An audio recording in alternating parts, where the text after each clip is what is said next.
kagaganda niyong camera, gamitin niyo sa tama, gamitin niyo sa ikabubuti ng ating bansa.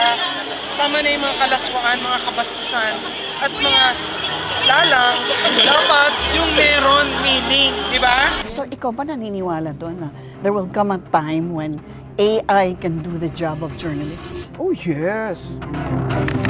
So pero, syempre, yun na nga, pumasok tayo sa journalism kasi akala natin we could change the world. Yeah. Or at least help change it.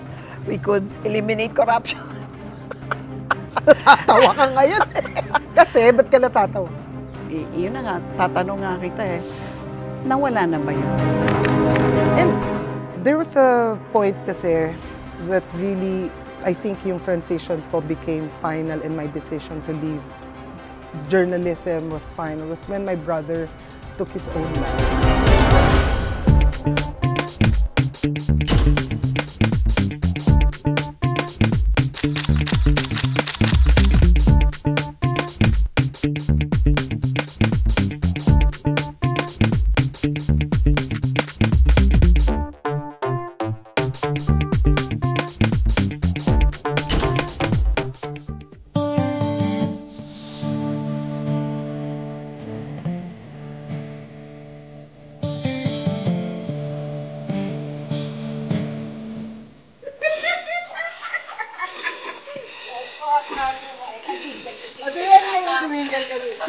Ay, si Jerome ko yan. Hi, Jerome. Hi, Jerome.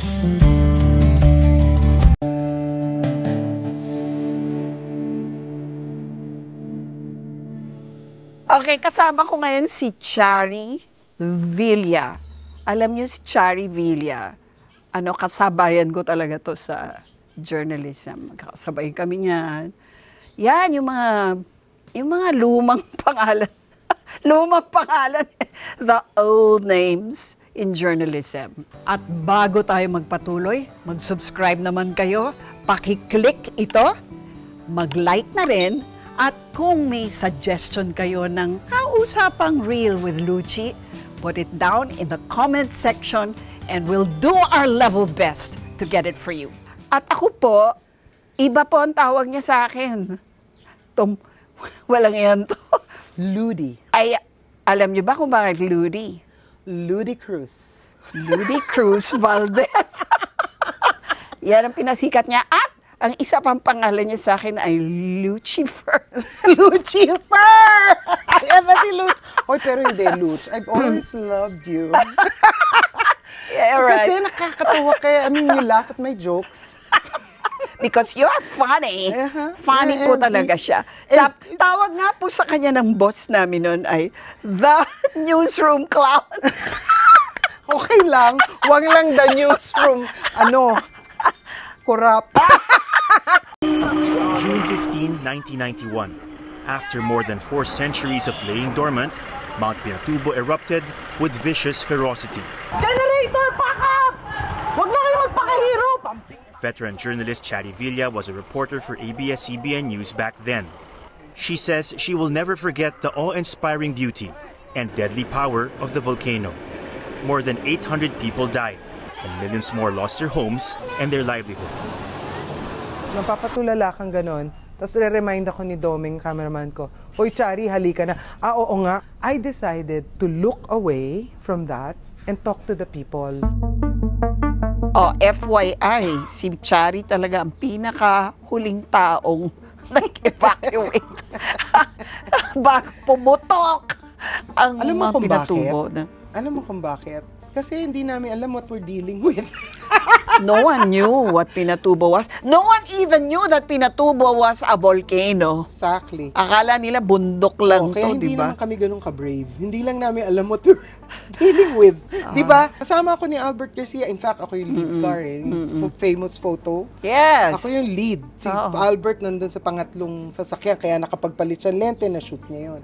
Pero, huli kaming umalis dahil naghahantayan kami ng isang army troop na nandun. Sabi ni Jing Mag, andyan pa si Captain, no? Ayaw umalis. Sabi ko, ayaw umalis yan dahil sa atin. Ngayon, kung di tayo umalis, di siya aalis. Hindi, tanungin mo. Alam niyan, hindi yan aalis. Punta, Kap, ba't di kayo maalis? Hindi kayo maalis, kaya hindi kami maalis. Malis na tayo! Oo. Ganon yun. Yeah. And we were like 10 kilometers away from the foot. Grabe. That was very Kung tutuusin, ang layo nun, di ba? Oh, Ito ba 10 kilometers away yan? Parang ganito. Pero sa video, parang ang Ito, layo foot pa rin. And pa ang yet, bundok. grabe talaga yung lahar ba yan? Or basta yung, di ba, yung... Yung pinag-stake outan namin for a week. Andun kami for a week trying to wait for the major explosion. Kung ano-ano na nga sinasabi namin kay Mount Pinatubo, sasabog ka ba? Si Gasabel Gas, sumabog ka na! Ganyan pa kami. Kayo pala eh. Pagod na kami. And then, nung kinausap namin siya isang gabi, tulog ako sa pavilion, biglang sabi nila, Chari, gising-gising. Tingnan mo yung sky. Pagtingin ko, sabi ko, what is that? Ang ganda. May mga parang iba-ibang sparks, no? Sabi ko, ano yan? Sabi nila, sumasabog siya. And then, hindi na lumiwanag. Sabi lang ni Jing Mag, do we stay? Sabi ko nga, yung captain nandiyan pa. Hindi na, alis na tayo. Nung umalis kami, it started na. Delubyo. That's what you call pala delubyo. Lahar was flowing. May cult na nandun, nakaputi, all white. Sabi, katapusan na po ng mundo, nakaluhod. Sabi ko, siya nga. Hindi ko alam. So we all gathered in a school, kami ni na Jing Mag, all of the ABS-CBN team, and we knelt and we prayed. Sabi, if it's our time, God, protect us, ganyan. If it's our time, so be it, but protect us. And then we moved out. We went to a school further down. Parang ano yung mga, super hindi mo akalain na gagawin mo nung reporter ka na nagawa mo. Diyos ko, Luchi, nag-drive ako para sa hostage taker. Dapat hindi ko ginawa yun, mali yun eh. Kasi may nag-hostage sa Parañaque, humihingi ng driver para daw, nakakuha na siya ng getaway car. In other words, nakakuha siya, binigyan siyang kotse, nakasurround na police. Sabi, kailangan ko ng driver, may mag-drive dahil nakaganon na yung girlfriend niya. Nagormentado siya eh. Tapos sabi niya ganun nung gusto ko yon. Ako daw reporter, gusto ko siya magmaneho. Ako, ando naman si Biklima. Ando naman si Sabi ko, ako, sige na nga. Sumakay ako. Magmamaneho ka na ako. Sabi ko, saan ho? Bicol. Bicol? Gusto ko nang umuwi.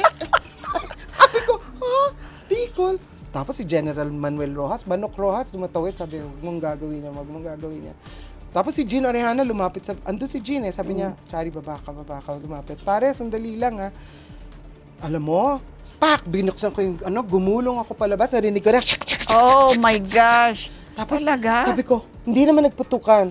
Kasi may isang policewoman, sabi, ako na lang magmamaneho. Pangalan ko si Corina Sainchit. Sabi ko, si Rosita Lakay. Okay, so pasok siya, Rosita, pasok, siya nagmaneho. Tumigil kami, sinundan pa rin namin, tumigil kami sa entrance ng South Superhighway, papunta. Tapos biglang nag-shake yung kotse nila. Sabi namin, may nangyayari. Takbuhan yung mga puli. Chak, pap. Binarel yung nakuha yung babae, umiiyak. Yung hostage taker, yung body na lang, ginanon. Si Rosita Lakay na nag-drive, dinadala ng mga pulis, may dugo dito. Sabi ko, ay, baka grinab yung knife. Tapos, uwi na tayo. Gagawin ko na yung storya. Type na ako. World Tonight. Sabi ni Jen, malapit na ba yan? Malapit na. Sabi ko, ang ganda ng mga video ko. Tapos, biglang tumawag sa phone. Sabi, ma'am, patay na ho si Rosita Lakay. My gosh, that could have been you. Why? Sabi ko, what? Tumagos pala yung knife sa dibdib niya. Kasi ginanon. My gosh. Ginanon pala siya. Pinari lang niya, pero lumusot dito. My So, God. she died. Rosita Lakay. I cannot forget her name. Kasi I did the wrong thing. I committed an error. And I've been telling my trainees this, not to involve yourself in stories. You're just a reporter and a messenger. Cardinal rule talaga. Don't get involved in a story. So, kung gusto niyo malaman ang mga not to do, marami kami ni Luchi. Action to, di ba? Anong reaction? Anong susunod? Kayo, pinapanood ako, kung nakikinig ba o may isang hinihikab. Action, reaction. Pag-usapan natin, Chari, kasi iba na ang journalism ngayon, no? I'm sure, sige, ikaw muna. Anong impressions mo ng paglalahad ng balita? Alam ko kasi, Luchi, na hindi ko na siya mundo. Nung nakikita kong paiba na ng paiba. Kasi, di ba, TV tayo eh.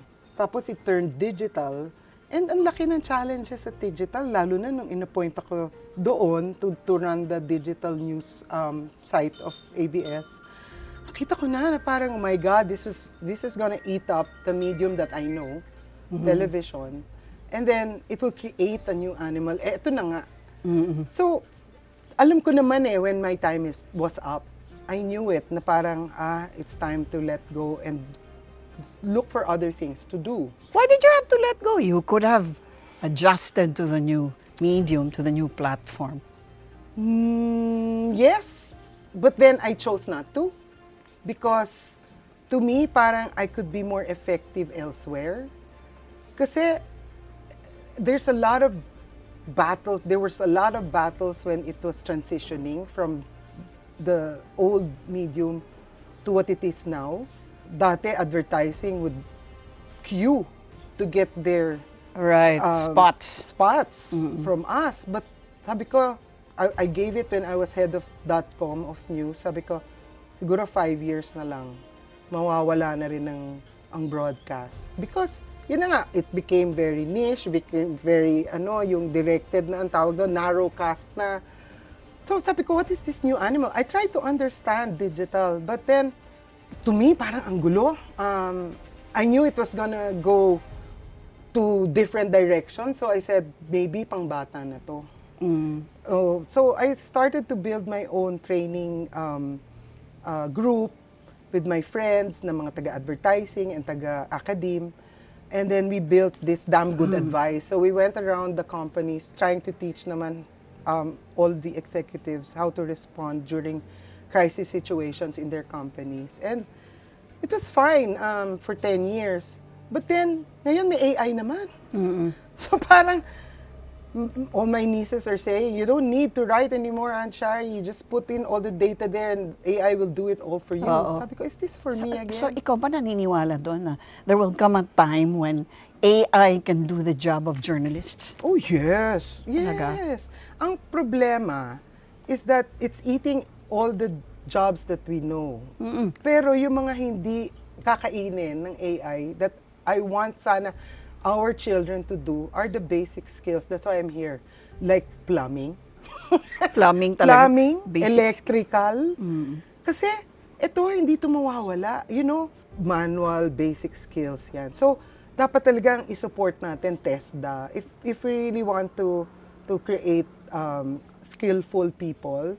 Kasi yan ang learnings ko rin. That I'm here, I had to build, Luch, my own abode, my house, and then eventually spaces for my animals and spaces for guests who would like to come here. So I learned a lot. So you basically decided talaga to leave journalism behind. Yeah. Sabi ko, kung if I stayed there, parang I didn't want the stress anymore. I didn't want to handle all that. It was very competitive, di ba? It still is. I don't want to be swept by that kind of energy anymore. And there was a point kasi that really, I think yung transition ko became final and my decision to leave journalism was final. Was when my brother took his own life. Pinagtatawanan natin pest control, renovation. Nakakatawa dahil maliit na halaga. Pero sa isang kawani, malaki yun. Magkano lang ba sinasweldo ng kapatid ko? Sa kanya malaking bagay na in-appoint siyang Bids and Awards Committee Chairman. My brother was a very idealistic person. Sorry about that. Yeah. Because yung tatay ko, di ba, ombudsman, so anti-corruption, police ng mga corrupt government official. My brother was his junior. So my brother became Energy Regulatory Commission director. Right. And then he was appointed Bids and Awards Committee chair. Naku po. Pakahirap na trabaho niyan. Daming kontrata pinapapasa sa kanya na hindi dinadalaan sa bidding. And he was really stressed out and sad na kasi, he dedicated his life, he was single, dedicated his life to taking care of my dad, na idol niya, and then my dad passed away, so siya na lang, and me. Tapos, yun, he became very depressed, and then yun pa, he was parang, yung threat to his job was real kasi hindi siya sumusunod na, ayaw na niyang gawin yung mga trabaho niya sa ERC. He took his life. And to me, parang sabi ko, wow, ganito na lang ba? After that, I mean, I knew my brother, tapos to be very principled, and then dahil sa frustration, lahat, I didn't want to go that way. Ayokong ganon. I don't want to go that way. I want to die well. So, it doesn't need to be grand all the time. Kasi nung nasa journalism tayo, parang we needed to do things that would have a big impact. Diba? Kasi hindi lang naman national ang audience mo. Sometimes you even go international. Not a bad thing naman. Not a bad thing. Oh. But to me, wala na yun eh. Kasi the loudspeaker that we used to have has been taken, ginawa ng digital, ang dami na nagsasalita like Tower of Babel, and everybody's noisy. So sabi ko, do I want to engage in that kind of world? Sabi ko, no. Siguro I want to do little things na lang that would create somehow a few changes. Even if I create some impact on one person's life, that's enough for me. Kunyari, may kasama ako dito and I treat her well and I treat her, may kasambahay, if I treat them well and they see na, ganun naman, pwede naman pala. Tapos ma-shape mo sila into better beings, human beings. Wagi na yun. Hindi na kailangan grand. So, hindi mo na hinahanap yung, yun na nga, yung pagka-influencer mo as a journalist. Kasi ngayon, pag sinabing influencer, ano na vlog na, di ba? Ito na yung mga social media stars, influencers, yun tawag sa kanila. Okay. Tayo nun, we had influence as journalists, pero iba yung influence na hinahatid natin. No? I'd like to think, kasi journalists, may standards, di ba? May code of ethics, talagang. Batch influencer. Yung high school batch namin, doon na lang ako nag-intro. Pag sinabi, Chari, mag-imbita ka naman para dumami ang attendees ng batch reunion natin. O sige, batch influencer. Sabi ko nga, I've taken, parang dapat baby steps. Siguro kasi matanda na rin ako, but... Paano mo binabalanse yung... Kasi yung laging hamon sa atin, di ba? Siyempre, yung mga ini-interview natin, nagiging kahit papano. Nagbabago. Hindi lang yun nung journalist tayo, reporter ka, mag-interview ka, kahit na alam mo yung mga issue, yung mga controversy laban sa kanya, kahit papano nagiging friend mo siya, nagkakaroon ng relationship, di ba? Hindi mo naman kasi pwedeng interviewin, tapos pagkatapos nun talaga, di na kita kakausapin, never. Wala ka sa akin, X ka, hindi pwede ba yun? Kasi kailangan, di ba, you have to go back to them. I don't dwell yung in point. whatever they engaged in. Na alam ko na, hindi ko kaya ang ginagawa mo. Ito na lang pag-usapan, kamusta ang anak mo? But people will say, Chari is looking the other way na lang. Better. Na, di ba? Siguro. I mean, you won't bring everybody naman to your grave. You die alone. Di ba? We all will die alone. So parang to me, nafi-filter out na as you get older. Na sino ba yung mas importante? And thankfully, you're here, Luchi. I welcome you. As you're still part of my life. I mean, kasi I have filtered many also na, hindi to agree sa lifestyle ko. Hindi to doon sa aspetong what I do now. So, be natural, na umaalis sila. Hindi, di ba, opposite. May natural attrition. Attrition and nagre-repel na kayo kasi hindi kayo pareho. Tsaka, di ba, pag matanda ka na, nararamdaman mo ba yung parang nakaka-stress na napilitin mong makisama sa isang tao na alam mo naman hindi kayo tugma. Correct. Diba? Parang do you have to go through the trouble? Do you feel parang that? Parang ganito. Yes, sasabihin ko, why am I here? Why am I doing this? Parang, be fair to Chari. She's going through all these pretensions. Don't do that to her. Kasi hindi mo naman kailangan. Kaya nga, pag hindi ko kailangan, why will I? Pag may alok sa akin na, Chari, gusto mo bang mag-head kunyari ng PTV4 News? Sabi ko noon. Oo, na-offer ba sa'yo yun? Oo, sabi ko, teka, top time ni Pido, Duterte. Sabi ko, gusto ko ba talaga? Hindi na eh. Tapos, si Army Harin Bennett, sabi sa CNN, sabi niya, Chari, kailangan namin operation. Si Palmer Quez was there. Chari, itong pay. Hindi naman sa pay eh. Sabi ko, do I still want to do it? Kasi truthfully, Luchi, nung sumali ako sa ABS-CBN, nung bata pa tayo, bakit ka nagtatrabaho? Hindi naman dahil sa pera eh. Dahil gusto mo yung ginagawa mo. Dahil pag uwi mo, ay, ang important nung ginawa ko. Di ba? Parang, wow, nag-cover ako nung NPA. Tapos pagdating mo sa bahay, sabihin nila, uy, ano nangyari? Kamusta? Di naman tatanungin, magkano sweldo mo? Yung mantra, in the service of the Filipino people. Totoong-totoo yun eh. Totoong-totoo sa akin. Sinasa puso talaga yun. Pati, tama yun kasi lahat ng sasabihin mo, tatanungin mo back sa'yo, in the service ba yan? So pero, syempre, yun na nga, pumasok tayo sa journalism kasi akala natin we could change the world. Yeah. Or at least help change it. We could eliminate corruption. Natatawa ka ngayon. Kasi, ba't ka natatawa? I throw the question Paano back. ba? Oo nga, no? Magandang tanong yan. Natatawa ako kasi ang sense ko nga is we were so idealistic. Pero parang, yun na nga, tatanong nga kita eh, nawala na ba yun? Sabi ko nga sa'yo, kasi hindi naman nagbago eh. Yung mga iniisip natin na kino-call out natin noon via our news, via our programs, may nagbago ba? Pareho pa rin, di ba? Kaya natatawa ka. Eh kasi tayo rin, yun nga yung point ko eh, di ba? Tayo rin kasi, ini-interview natin sila, we ask the hard questions, or at least we try, but then when the cameras are off, we say, thank you sir ha, salamat. O sir, yung ano ha, kita tayo nung ano, di ba ganito, chika. So parang feeling ko, did we put enough pressure? Sometimes I wonder.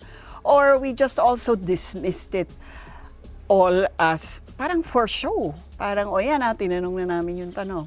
O yan, dininayin na niya. Bahala na kayo kung gusto nyo maniwala. Parang, did you feel sometimes that it was a hopeless, helpless, Kasi our role, senseless pero to get into it ourselves, to change the world, parang dapat you're part of government or dapat Itself, no? Yes. And I don't imagine myself. Ako rin, ayaw No. naman natin yun. Ayoko no? yun. And sana, us being in traditional media, sana naman we really work hard to push for stories na to tell the public the truth. Kasi it's been my frustration. In all your years of journalism, kasi kailan ka nag-uumpisa? Graduate ako 1985, before the revolution. Oo, di ba? D1, radyo! Meron pa ako radyo bago ako mag-TV. Oh. D1, ikaw 9. Channel 9 ka. Tapos ako nag-Channel 13. Oo. Tapos nagkita pa tayo sa 9. I think so, yeah. Yes, so Broadcast ako City, 13. Oo. Mendiola Massacre, nangyari. Tapos nag-revolution. Tapos, nung nag-revolution, napunta ako sa ABS-CBN. Tapos, by the time you retired voluntarily, ano sa tingin mo ang nangyari sa gobyerno? Alam mo, Luchi, Nagbago pare-pareho eh. Pare-pareho rin eh. Hindi, ano? Marami tayong mga gusto sanang nangyari. May mga ups and downs, may nanalo na parang gusto natin to, okay to, pwede na to, kaya siguro. Pero hindi kasi ang mga nakapaligid doon sa gobyernong yun, sasabihin natin, yun ang corrupt. Pero ano ba to? Sistema, pinag-aaralan natin. May mali din at yung sistema. Anong kailangan? Dugo? Bloody revolution? Kasi to effect change. Ganon. Gusto mo ba talaga to take up arms, Luchi? Minsan niisip ko yun eh. Sa asar ko, minsan sabi ko, grabe naman, grabe na. Pero niisip ko, willing ba ako na iwanan to, umakyat sa bundok na yan, magtutok ng armas? No. Kaya nga tayo hindi NPA. Pero kasi nakikita natin, naiintindihan natin ang mga pinaglalaban nila. And yet, iba tayo eh. Siguro tayo nilagay ni God in the area of communication. Kasi Sabi niya, alam mo, angel ko, Angel Gabriel, the messenger. Kasi base sa birthday mo, malalaman mo kung sino guardian angel mo. And if you listen to your guardian angel, dadaling ka niya to where you're supposed to be. I believe in that. So ngayon, Ay, ako'y na ang message ko galing kay Lord. Nakasulat na nga sa Biblia. oo, di ba? So, Kailangan ng ako angel. naman, so siguro messenger lang talaga ako. I can deliver messages, but to be part of yung mismong implementation, how to change this government, kaya ko ba yun? So, alam mo yon Alam noon, ko, ang limitations ko parati. Oo. And sabi ko, And God, tanggap mo na hindi mo mababago. tanggap ko. But I still pray and I say, God, use me for things you think I can be useful on. So, yun yung inaasahan ko na mga messages na matanggap ko ngayon, where I can be useful. But He's been good to me saying, Chari, relax ka muna dyan. Oo. So, yan. Napunta na nga tayo. So, nag-retire ka. Voluntary, I know. Hindi ko nang tatanungin ko anong circumstances nun. Pero sabi mo nga na-trigger yun nung death nung brother mo. Oo. At saka, alam mo naman kung feeling mo na, hindi na to ang lugar ko. Ibang values nila sa values mo. So, pag hindi nagtutugma ang mga values, hindi mo na rin tatanggapin Pilitin mo man ang sarili mo So, you came to that point? Yes. But I'm very grateful to ABS-CBN. Don't get me wrong. I'm very grateful to all the lessons and the help. I wouldn't have built this kung wala akong retirement from ABS-CBN. They retired me very well. Thank you. But, hindi na pareho yung aming tinatahak na sa loobin. So, ano bang gusto ko, Chari? Hanggang ngayon, tinatanong ko pa rin. Pag retired ka, gano'n naman. But, one thing is clear. I know I will have to leave this world. And when I do, I want to be able to leave, not a legacy, but just, kunyari, a word from my friend, Muji. Sabi niya, mabait yan si Chari. Tinulungan ako niyan. So, yun lang. Ganun lang kasimple. Parang mga ganun lang. Oo, parang, kung tutulungan mo kahit, somebody who can't even thank you, but deep in your heart, you know na you did everything na kaya mo pa naman. So, tulungan mo. Tulungan mo. Okay, yung ABS-CBN. So, eventually, sinara siya ni Duterte. How did you feel about that? Parang I had an understanding deep inside me na parang, alam ko it was headed that way na rin Kasi digital. Bakit? Because, I mean, oo, they could still operate, but not as it was before because of digital as well. During the time of Pinoy, kailangan na nila mag-renew ng franchise. They didn't pursue it.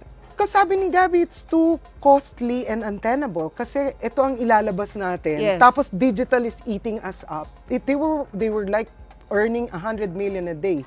Tapos TV Patrol was earning so much. Tapos biglang nagdidwindle, kinakain na ng digital. And yung digital, hindi naman ganun yung return sa broadcast. Alam ko because I had to run the business of digital for ABS-CBN. And sabi ko, kahit lumaki ang digital natin, never natin makukuha yung compensation from what it used to be. From 100 million to 1 million a day. Ganong kalayo, Luchi. And I knew it was going to go there. On the side of yung mga ating mga kasamahan, nasasad ako because nawalan sila ng kabuhayan. Yun na nga, I knew it was coming. So whenever I had the chance to talk to some of our kasamahan na, magbago na tayo ng ginagawa, maghanap tayo ng ibang pagkakakitaan. Talagang nakikita kong yung TV, talagang pabagsak na. On its way out. Yes. On its So way sabi out. ko, mahirap to rely on it for your livelihood. So I knew. And nalulungkot ako sa mga nawalan ng jobs. Pero, ang sinasabi ko lang, because of digital, I knew it was coming also.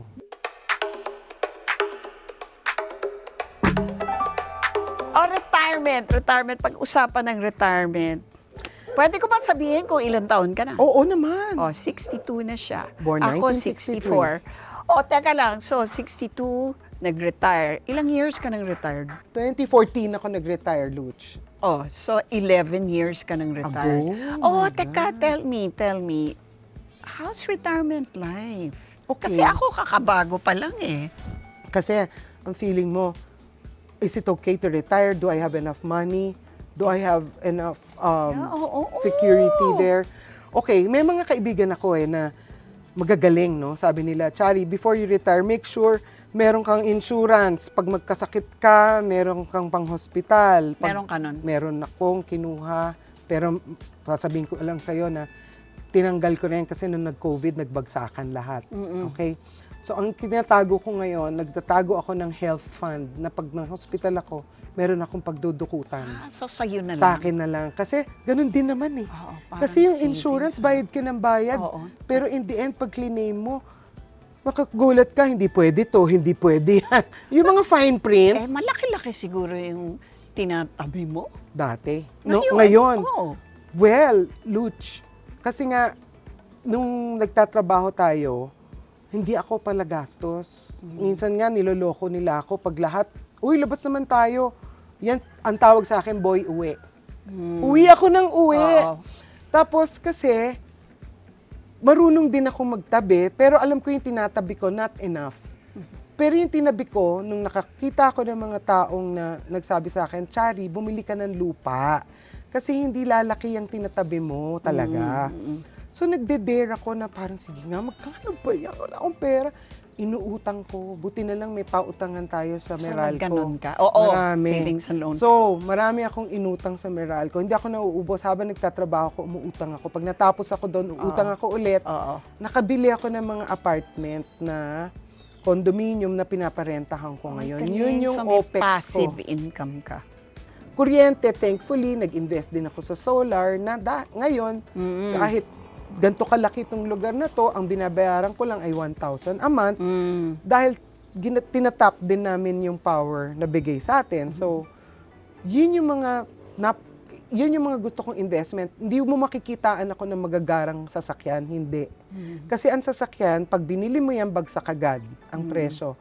So, medyo functional lahat ng mga... Tapos yung mga gamit na nakikita nyo, wala dito kung karamihan to, minana ko, kinuha ko sa mga lumang bahay. And I give it life by simply sanding it and painting it. I did that, Luchi. So, passive income, simple living, Yes.